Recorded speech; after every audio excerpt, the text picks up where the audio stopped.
Hi everyone, good day. My name is Sharahani Kusturinisha and today we're going to discuss about the gender-based violence focusing on the power, use of force, and consent. So, GBV is very popular in the internet because it has a lot of parts and kinds of violence under the GBV. So, what is GBV? So, a lot of people are asking that one. So today we're going to answer that question. So GBV stands for gender-based violence. So gender-based violence, it can include violence against women, domestic women, men, or children living in the same domestic unit. Although women and girls are the main victims of GBV, it also causes harm to the families and communities. So today we're going to discuss the power. So power is my discussion. So the next part will be discussed of my group mates. So power. So power is related to your choice.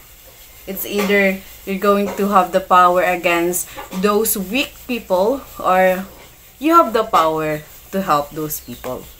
So number one is the social. Peer pressure refers to the influence exerted on someone, usually a friend, schoolmate, or anyone with similar interests. Involved conformity, where the person changes their behavior, values, or attitude to align with those of their peers. So example is desire to fit in, to avoid rejection, and gain social acceptance.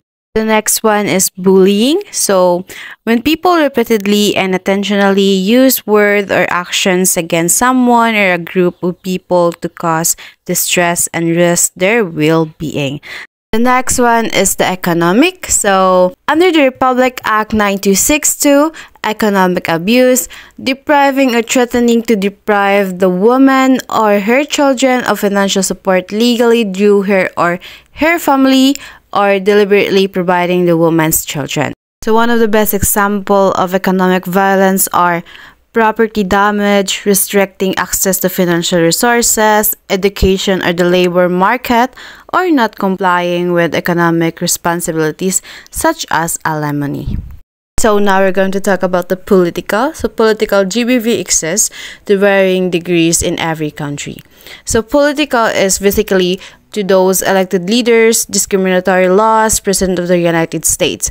Basically, political has more power compared to those people who are in a normal lifestyle, and then economic and political are actually interconnected because economic and political, it causes a corruption. So, and now let's talk about the physical. So physical, it results in injuries, distress, and health problems, and may even lead to death in certain cases. Typically, forms of physical violence are beating, strangling, pushing, and the use of weapons.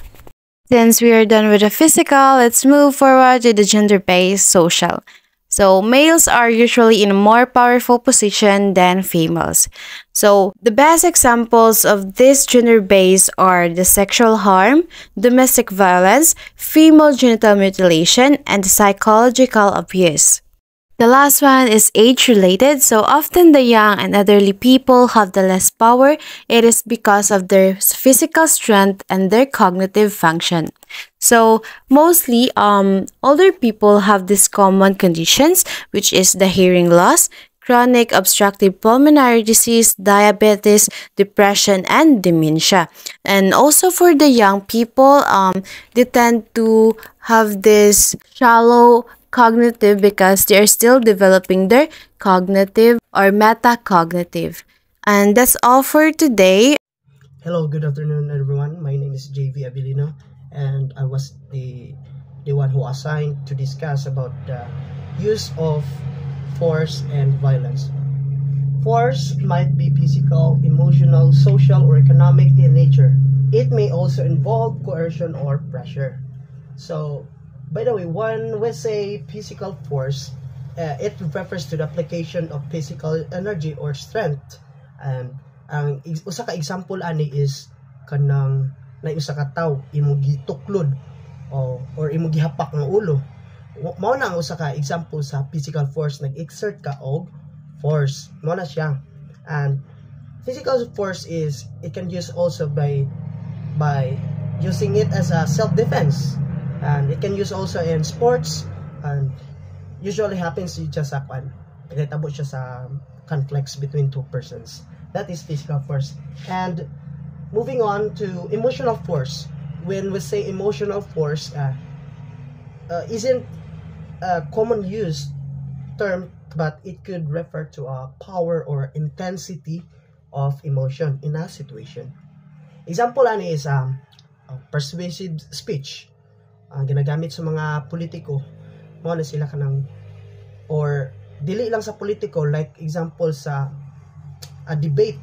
Example lang ng debate bitaw kanang, if you are familiar with Bro Eli Soriano sa dating daan, kuan na siya, religious group na siya, kanang the way mo talk siya bitaw kanang mura siya og kanang ipinaagi bitaw siyang emotion, murag pinasingka ba, pero emotional wa siya nag-exert og kanang force, kanang pinaagi lang siyang ka-aggressive ba, siyang kasuko bitaw, murag naana bitaw nga style, na bugso ng damdamin ba, nadala siya ba sa mo na siya emotional force. And then is about social force. Social force refers to the influence exerted by societal norms or expectation and institutions on individuals, groups, diba?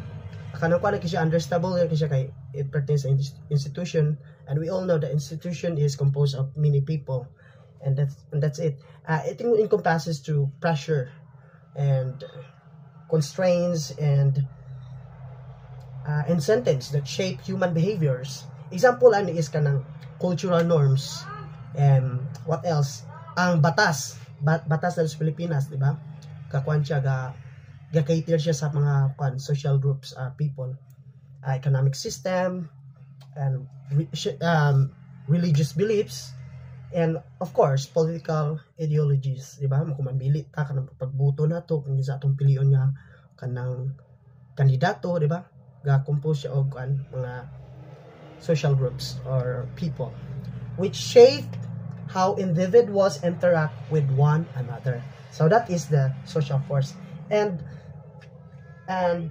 of course, what is economic in nature? Economic force or economic in nature is refers to the factors that exert pressure or influence on individuals and organization and competition, pricing mechanism, and economic policies. Example ani is kaning pagtaas sa mga presyo sa atong mga bilihin, inflation, and another one is unemployment, taxation, mga tax, trade policies, kanang pag-export o pag-import, and business cycles, all of which can have a profound effect on economic activity and outcomes. Ang pagkasabot ako aning kanang economic is kanang bitaw sani maapektuhan bitaw tungod sa ilahang kanang inflation, di ba? Kumutaas ang gasolina, ang presyo sa gasolina. So ang uban pod mingon pod mga tindero ba nga nagtaas man gani ang presyo sa gasolina, mahala kay gasolina na amo pa ni deliver to sa Lagyo, so magtaas pod ng presyo.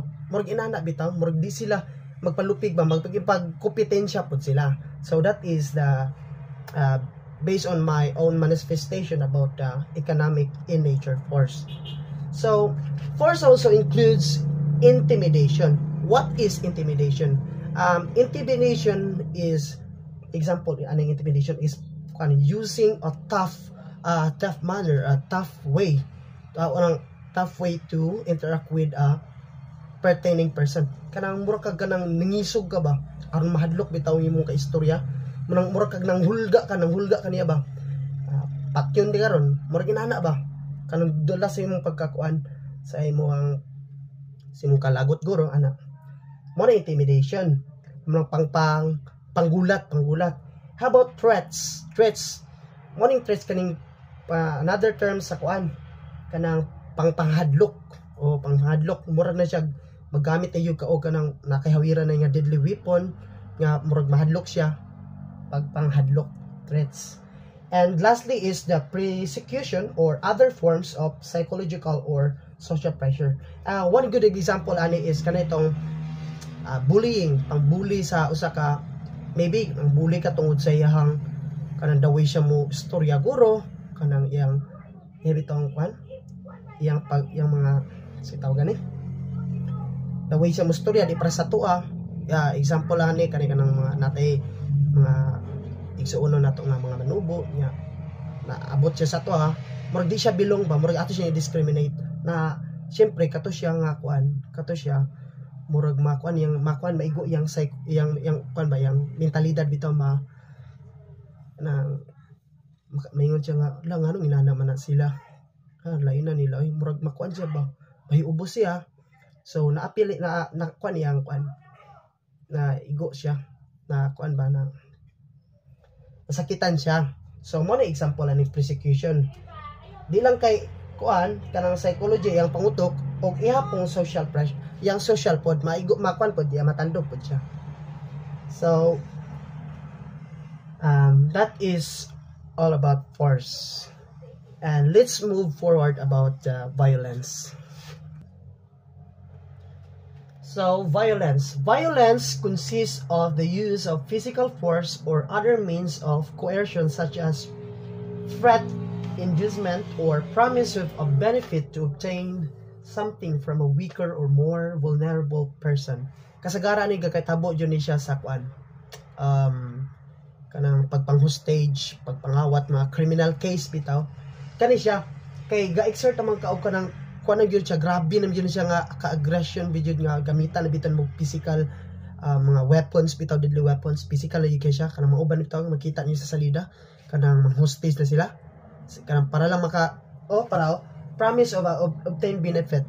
Ako ang serial killer din, ako hostage, syempre akong mabenepisyo ana makagawas ko, so mogamit ko mag-hostage ko og tao aron makagawas ko or makatakas ko. For example, nangawat sila, tutukan niya ang isa ka tao. Kung di naman yata ang kwarta po silon di ka, murig inana bitaw. So siyempre ang katungkuan, mga trauma jud tong tao, matruma tong katong biktima. So mapugos yung sulod sa kwarta baka or mga alahas, then para ihatag sa kriminal. So makakabenepisyo siya, pero katong natruma, luoy kayo. Diba? So muna akong pagkasabot sa akong topic nga violence.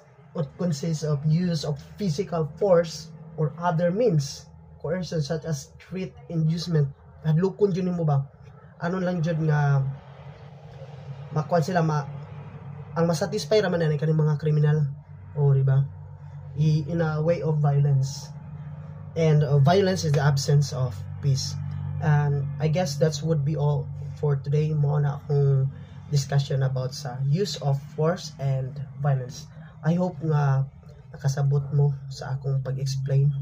And thank you so much, everyone. Have a good day. Next is informed consent. Consent means saying yes, agreeing to something. Okay, when we say informed consent, means making an informed choice freely and voluntarily by a person in an equal power relationship. When you say consent, refers to saying yes or agreeing to something that is voluntarily and willingly. It is the act of giving permission or approval to a certain action or behavior. For example is imong uyab na nangit siya sa imuha nga manglaag sila kauban iyang barkada. So, as a uyab, ikaw, it's up to you kung mag-yes ba ka, di ba? Kung moagri ba ka sa imuhang uyab, sa iyang rason, kung moagri ba ka sa iyang rason nga maglaag sila. So, that's a consent. Next is act of GBV occur without informed consent. Even if she says yes, this is not through consent because it was said under duress. So, what do you mean by GBV? When we say GBV, it is gender-based violence. So, it is often occurred on gender-based violence. It involves harmful actions or behaviors that are based on gender norms or inequalities. This act might be physical, emotional, or sexual violence.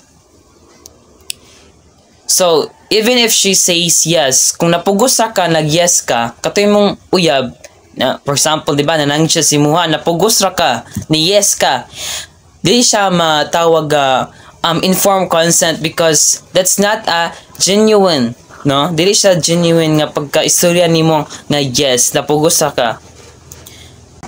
Next is children under age 18 are deemed unable to give informed consent for acts such as female genital cutting, marriage, sexual relations, etc.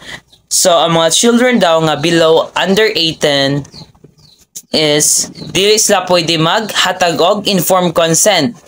For example is female genital cutting. So, ang female genital cutting is kadalasan nahitabo na siya sa kuan, dapit sa Africa or Middle East, no?